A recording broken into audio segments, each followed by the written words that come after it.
This is Reality with Personality. Together with my co-host, Ivan Williams. I am Personality. My favorite words, resilience, notwithstanding, perseverance. You are watching Reality with Personality. Buckle your seatbelts. Shout out to my nomada, Mayor Robert Mariano, host of our Sunday weekly Habafo Garina Gold, from which I will shortly recuse my impartial self.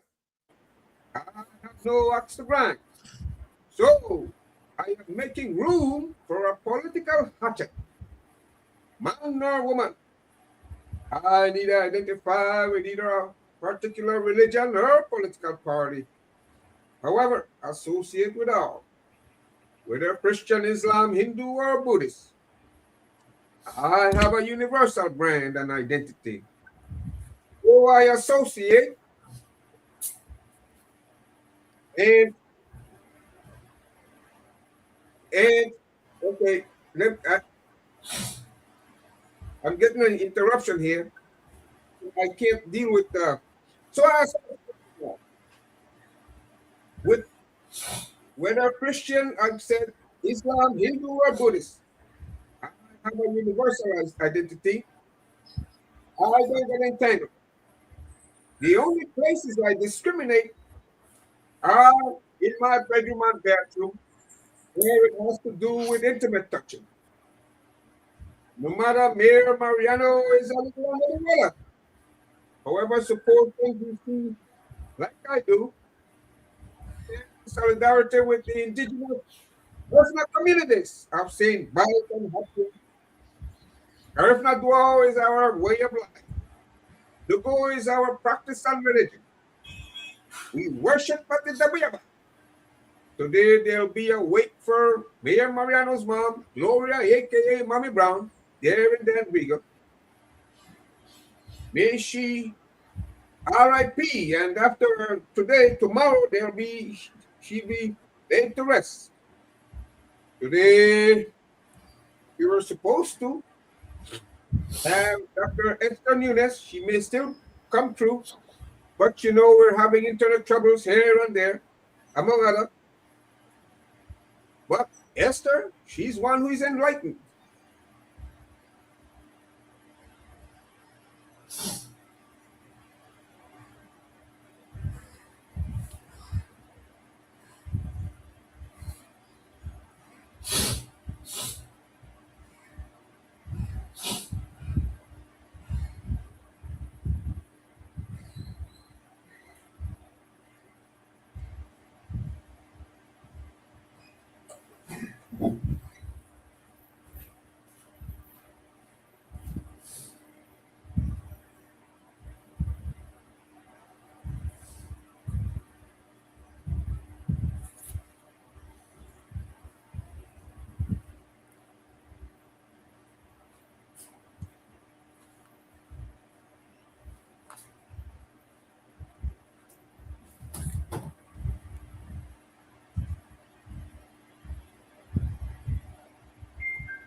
Yeah,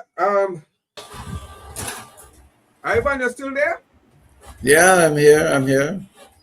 Yeah, I went off. I don't know. Did you say anything while I was out? No, no, no. I didn't say anything. I was waiting to see what is going to happen. Okay. At any rate, I apologize to our audience. The computer glitches. It's really the internet is from my side. So I also, Esther, if you're listening, we're having here in Belize City computer issue. I mean, internet issues. But so still try to get in, and we'll accommodate you if you get through. So finally, my colleague, I was saying that today we should have had Dr. Ester Nunez, one who is enlightened and a devotee to spirituality. Such a person need not plan. She comes joyful, uh, competence driven, able to respond appropriately to any given situation. I'm saying to you that, Esther is one who is not scripted. She's a master who gets inspiration, from God in real time. Uh, Co-host, 2 days ago, we had Yoroway, a creator genius.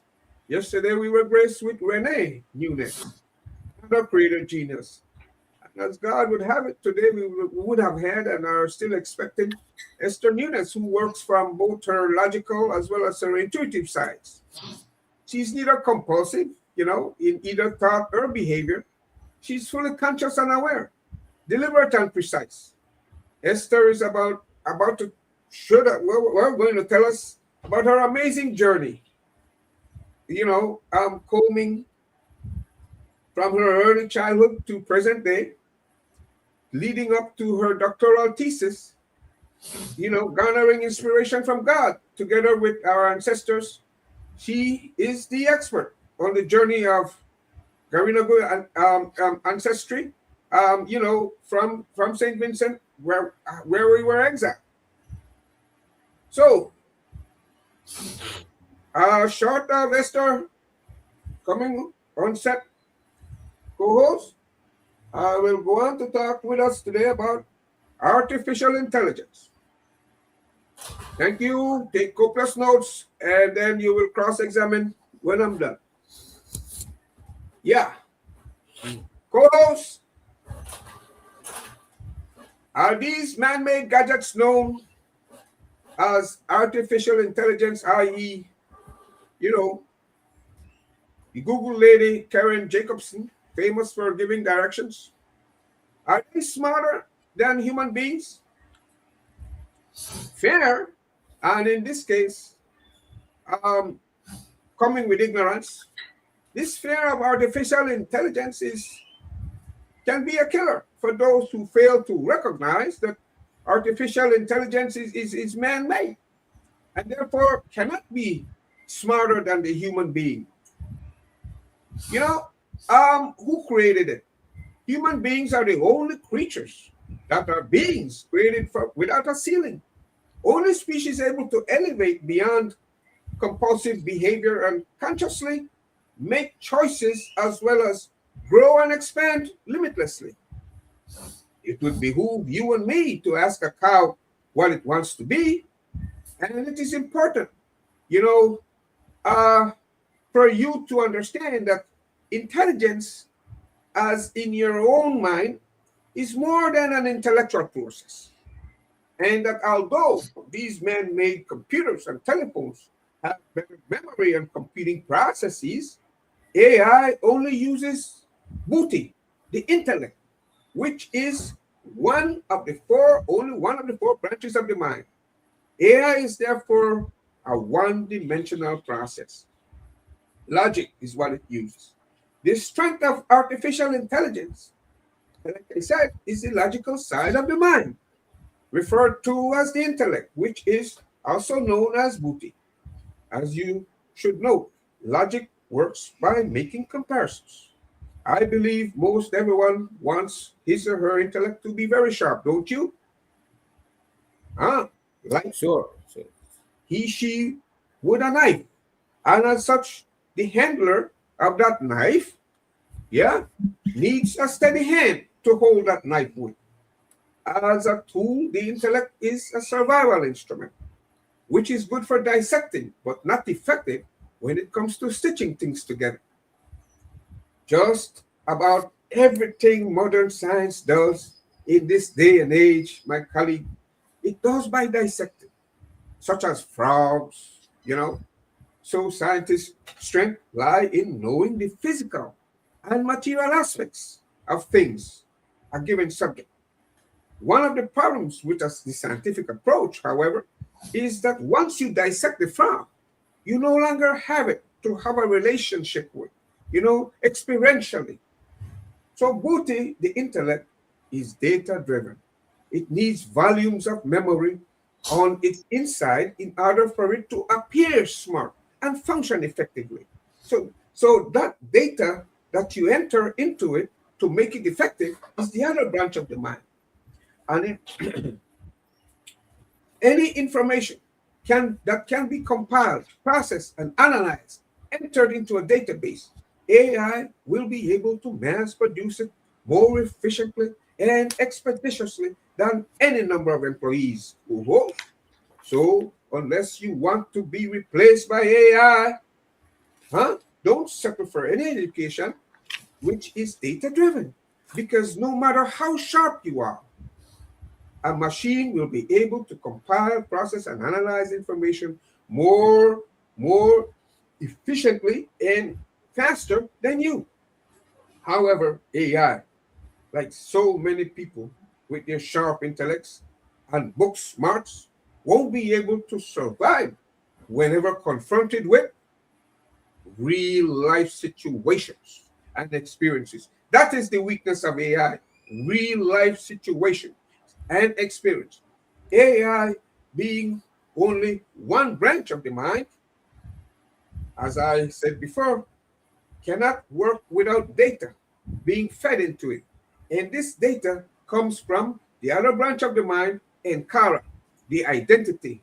Like I said at the top, I have a universal identity. So I don't identify narrowly with either a church or a political organization, i.e., but you know what? I associate and I do so with all without getting entangled. So my universal identity covers not only my citizenship as a Belizean, not only my identity as a Garifuna, but my universal brand, because the 8.2 or 8.6 billion persons in the world, human beings in the world, are all children of God. They are God breed after all. So God created all of them. So no one segment, religion, or political party or so can claim a corner or to exclusive on God. It doesn't work that way. So, like I said, it's best to have a universal identity because God is one and the universe is one energy. So the intellect booty is a very sharp knife, and Ankara is the hand that holds it. Driving identity is what Ankara is. Driving it in using a sharp knife, one needs that steady hand. Otherwise, you'll cut yourself. So, whatever you identify with, whether a country, a flag, a constitution, an anthem, a family, a church organization, and the like, your intellect functions, operates around that data you enter. Yeah? And it serves to protect it. So that there are people who say, you know what, I am willing to die for what I believe. And on the backside of that, they are also saying, I'm willing to kill if needs be. That's when you identify narrowly. Hence the reason it's best to have a broad, universal identity. These narrowly based identities are the source of conflicts in the world, given whenever a person says, like I said, I'm willing to die for what I believe, she is inferring I'm willing to kill if needs be. Hence the reason to, it's best for you to put a safe distance between yourself and these identifications and establish a universal brand, a universal identity. So whenever you see other people like I'm seeing you, I see you as forming part of myself. For I can only say I have my own body and mind, but no one, including me and you, can say we have our own lives. But life is a shared commodity, shared with all other living creatures and things. So this So you see, so this oxygen, yeah, that we're breathing in comes from the trees. We have a symbiotic relationship, and the trees are benefiting from the carbon dioxide we exhale. Nobody can say I have my own life. Life is a shared commodity with all other living creatures and things.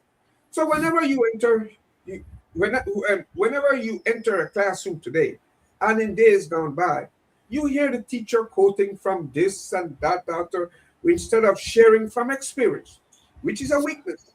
So the education most professors have received is data driven, and unless they make serious adjustments, they will easily be replaced by AI. It has already begun to happen. The third branch of the mind is manas, which is a huge silo of memory from the tip of your head to your pinky toe. Yeah, the memory carried around in your mind is not only the only memory you have. Your entire body is a silo of memory. The nose you have sitting on your face is from your ancestral grandmother several generations back. And whenever you eat a banana, you don't turn into a banana because your body knows the difference. So realize the memory is the past, by the way. All news. To stay on par and ahead of the game with AI, you need to be contemporaneous by using your creative genius. We've been speaking of that in the last 2 days, to always lay fresh food on the table. To live in the past is a waste of time. This leads to the fourth and final branch of the mind, known as chitta, an intelligence that is void of memory. It is your consciousness, how the way you know that you exist, because you are aware of it. Therefore, whereas everybody is conscious to varying degrees, a person has to operate through his or her spirit being to become fully conscious and aware. One becomes fully conscious and aware not by striving, but by turning up the voltage within him or herself, something a person can only do by adopting a universal identity. Like a light bulb, as you turn up the voltage, whereas you may only have been seeing a percentage of the people present in the room, as you turn up the voltage sufficiently, you will then be able to see 100%. With illumination and enlightenment, there is sufficient lighting. You need not even focus. You only have to pay keen, undivided attention. In order to know, one first has to perceive who it is. It has to enter your awareness. For example, you can only desire something when you are already introduced to it. Knowledge comes via two ways, two mediums, either through logic, which works with the sun, you know, or by intuition. That's the other way. Either works by the moon. There are two sides to you: your sunny side and your lunar side. Your sunny logical side and your lunar intuitive side. AI is one dimensional and only uses the logical side of the mind. This side works by making comparisons and acquires knowledge through cause and effect, reasoning and requiring understanding. Logic needs memory for it to work. Intuition, on the other hand, is a shortcut methodology because you miss a few steps, but you derive and arrive at the same conclusion and answer as logic would. You can know a prostitute legally and spiritually. Oh, I noticed your eyebrows going up when I said that. By having a one night stand without having to understand a darn thing. And in the same way, that's how you know God. For God is a spirit that you cannot see, only through the experience of a relationship. So you can only surrender to such a process. You can't go there through logic. Yeah? Now, in conclusion, co-host, you prepared your copious notes and I'm prepared to answer. In conclusion, the thing that is shortchanged in education today is real life situations, experience, something that is above AI's grade level. Huh? And it will always be that way, given AI is man made and relies on memorized data. Memorized data becomes old in a moment It is replaced by new inventions and creation. We've had people coming on the set that are creator geniuses. They have it activated. Life is real, not artificial. Life is real, not psychology. You must neither be optimistic nor pessimistic. Be realistic and adequately prepare yourself. Life is an expedition, and your intellect is your tool for exploration. If you weigh anchor, how can you set sail? If you don't set sail, how can you explore? Your intellect wants to know, not believe. Fear about it. So you should neither believe nor disbelieve until it enters your experience. Fear of artificial intelligence can be a killer for those who fail to recognize that AI is man-made and therefore cannot be smarter than the human beings who created it. Your thoughts, go home. Yes, yes, certainly, certainly. And you know, AI is a very, very big thing today. But as you rightly said, it cannot be smarter than the human being because it was created by the human being. Um, now, you said a mouthful there that it is driven by data. Um, Explain that a bit in terms of how it uses what data is available and the Yes, fact that data can be wrong. So yes. how dangerous it is if it's relying on data that is not reliable. Well, AI is not a creator. AI uses memory that is entered into it by man, so it is not smarter than man. So, what it can do is compute, analyze, and anything that can be done with computers and analyze, organize, machine can always do faster than another human being and more efficiently. And that's why AI is driving a lot of folks out of work because the training they receive is memory driven. If you write a book today, the next hour or the next day, it's already old. Memory is old. It's not, you can't create a single thing from memory. So what education ought to be, and I hope they're listening, is based on one's experience, hands-on experience. When you go into the ground and you experience life, the way you have a relationship with God, you can only do by experience. That is not to negate your logical side, but you have perception can only come by two ways. One is through logic, the other is through experience, i.e., the experience of a relationship. The way you know yourself is by experience. You know how you think, how you feel, and how you experience. The way you're experiencing me right now through your retina. That's you may point to a location where I'm at, but you're experiencing me within yourself. Am I getting through? Yes, yes, certainly, certainly, certainly. I also wanted to ask you to expand a little on AI and real life situations. You know, because Yes, AI and real life situation, there's clearly limitations.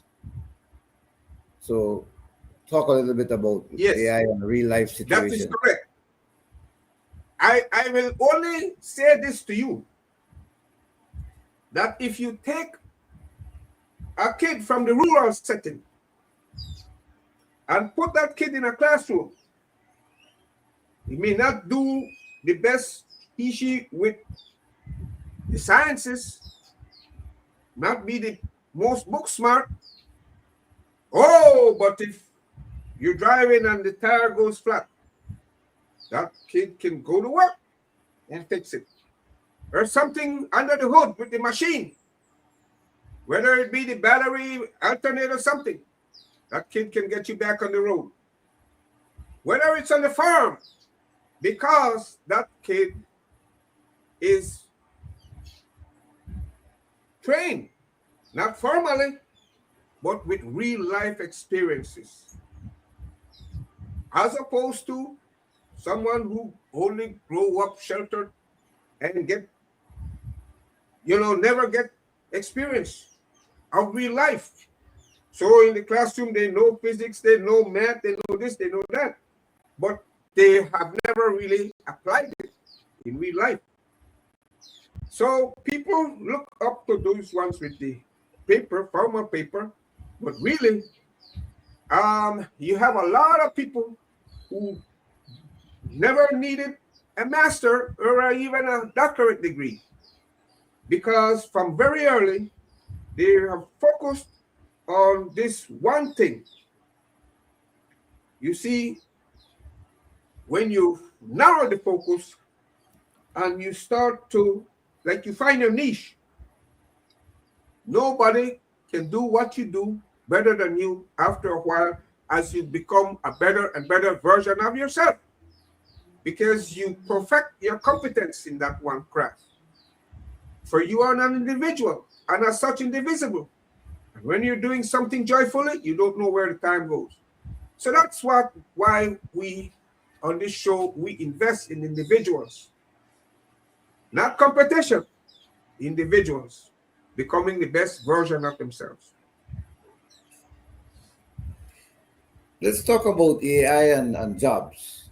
AI, certainly we have seen it, and we know that eventually it will replace some jobs, but maybe not all jobs.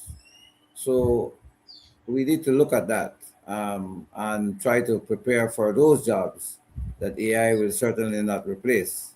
Talk to us a little bit about AI and the future jobs.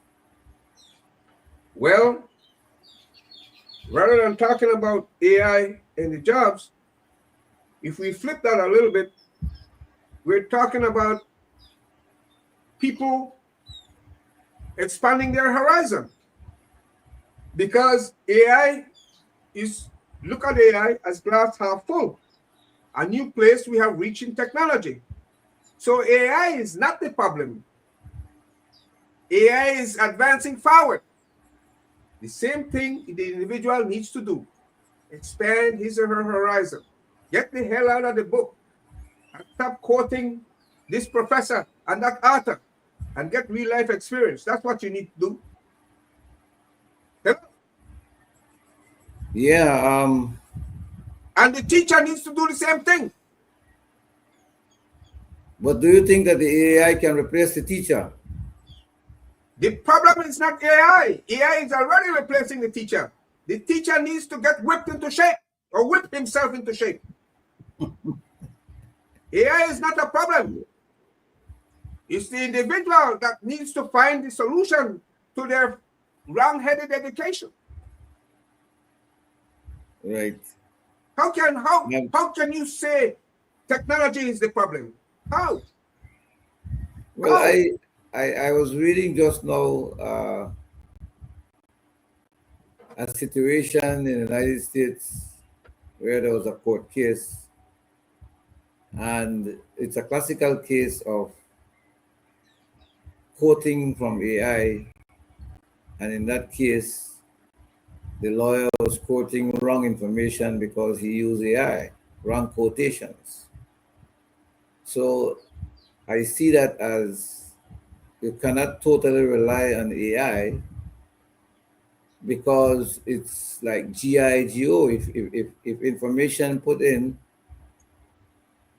you'll get out the wrong information because if it's not correct in the first instance. So, in my view, AI is only a tool that can help, but it certainly should not be totally replace certain basic checks and balances that we need to do. We just don't take everything that the AI says. What is your thoughts about that? AI can do whatever man does faster and more efficiently.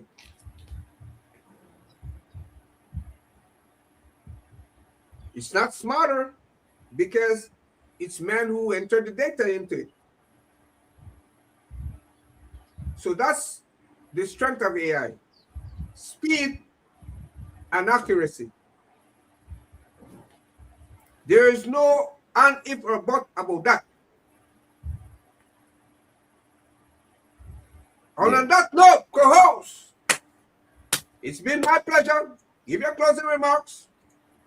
Yeah, we have to, certainly you touched an important element there, and we have to use it as a tool to enhance our efficiency.